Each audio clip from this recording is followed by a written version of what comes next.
Hi, my name is Sylvia Call, and I am a master's degree student in the field of special education. This is my 14th year teaching in the classroom.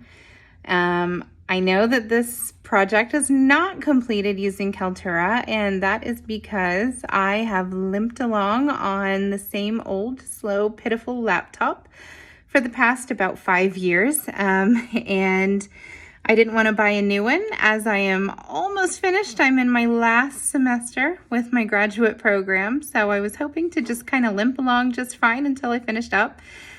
Obviously, that's not going to work with Kaltura, so I'm going to have to figure that one out. I'm not able to download anything onto my school computer, so that one was kind of out earlier today, and I don't know. At this point, my Apple iPhone has far more memory and capability than my ancient, decrepit, slowly dying in a very pitiful manner laptop. So I'm putting this together a little differently, but still trying to maintain the parameters of the assignment otherwise. If it's any consolation, I have used Kaltura before, believe it or not. I just don't have the RAM on my laptop to be able to run it. I just keep getting the spinning wheel of death and freezing up. So to be able to do the assignment, I decided to go ahead and just do what I can do on my phone and go about it that way. So without further ado, I will kind of share some of my imagery and then continue recording and splice it all together in my iMovie, and we're going to call it a day. And I apologize again for the Kaltura mishap. I'm not really sure where else to go with it from there. So when I'm looking at some advertisements and evaluating those advertisements based on criteria and keeping in consideration this week's assigned reading, I thought about, some things that might be critical, or at least are critical to me as I am evaluating multimedia. So because I'm a classroom teacher, I thought that I would focus on advertisements that were targeted towards classroom teachers.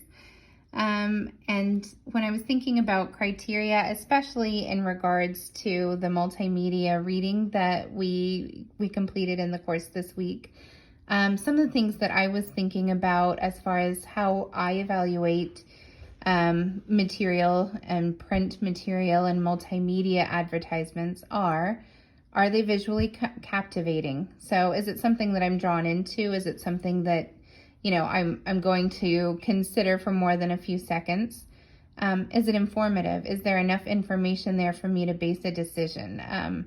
Am I able to determine what the ad's wanting me to do, what product it's trying to sell, what it's prompting me to do next? So informative. And then simple.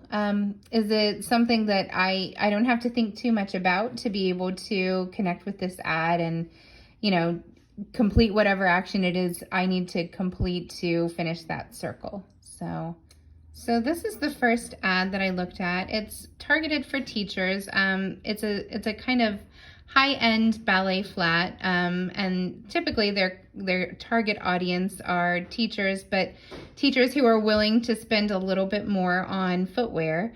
And up until now, I have never dropped the money on these shoes because they are quite pricey. So they ran a targeted ad for teachers. You can see in the ad, they've got this little heart that's made out of school supplies, and within the heart, they have a sample of what their shoes look like.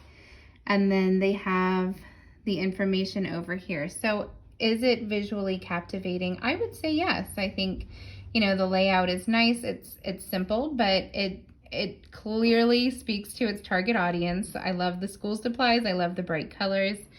So it is visually captivating. It is informative. It does provide information about the $75 gift card. It gives you information about how to enter your email, how to register to confirm that you are a teacher. So to confirm that status, to receive that gift card.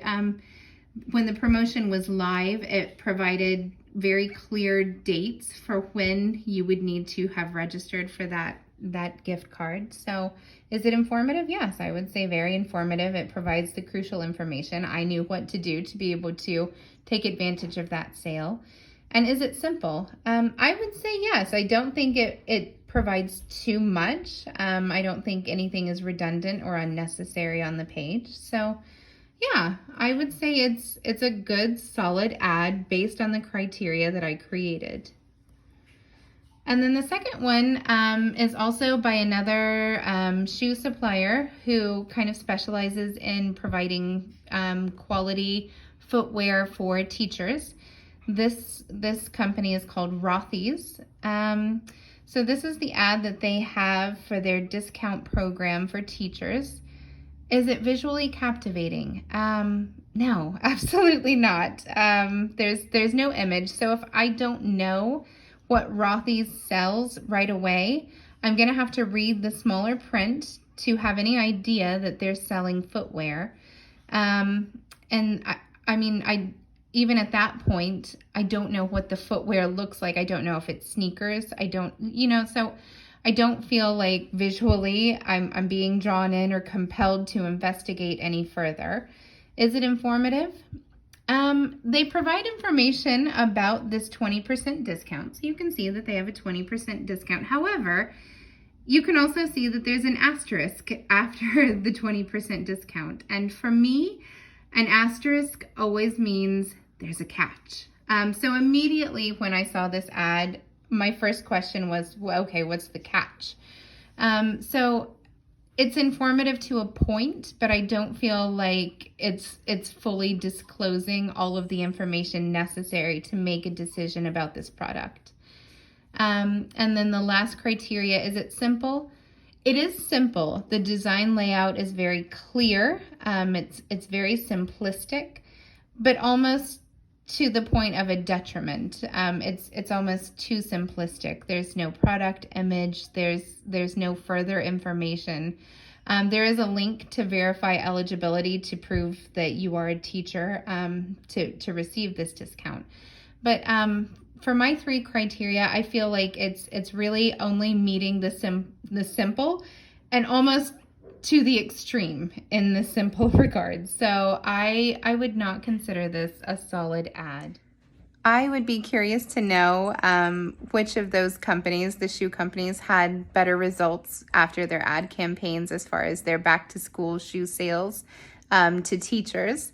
Their products are similarly priced, and they're very comparable products. They're ballet flat shoes targeted to teachers. But I would be curious to know which company had better results and better turnout for their sales. My guess would be that the Teaks had much better luck as far as garnering sales from their advertisements. So that's kind of, in a nutshell, my three criteria, and just kind of looking at two very, very similar product lines from two similar companies, and how vastly different those two print ads can be using multimedia to enhance, or a lack thereof to not enhance. And again, I'm sorry that this isn't done on Kaltura. That's definitely something I'm going to have to play around with, and hopefully I don't have to get a new computer before the end of the semester, but we shall see, I suppose. All right, thank you so much. And again, sorry.